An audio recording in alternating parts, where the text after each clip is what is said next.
Here's how to make arrows in Photoshop. First of all, just select the line tool. So just right click on this tool and here you'll find line tool.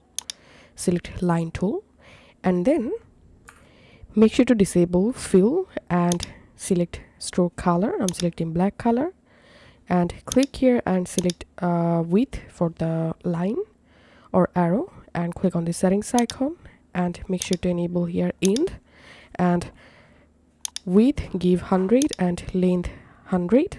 Then just hold down the shift key and press a straight arrow and here you can see the arrow successfully added, and from here you can increase or decrease arrow width or height.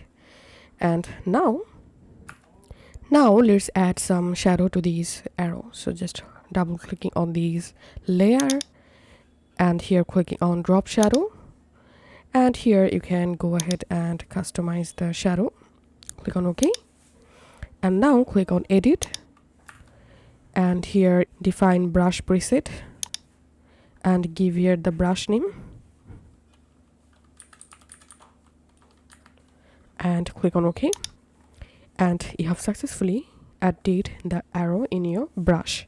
Now select the brush tool and here open brush tool and here we can see the brush successfully added.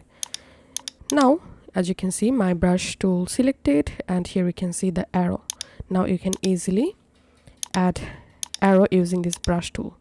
You can make the brush or arrow bigger or smaller using the second bracket, just like so, and this is how we can do it.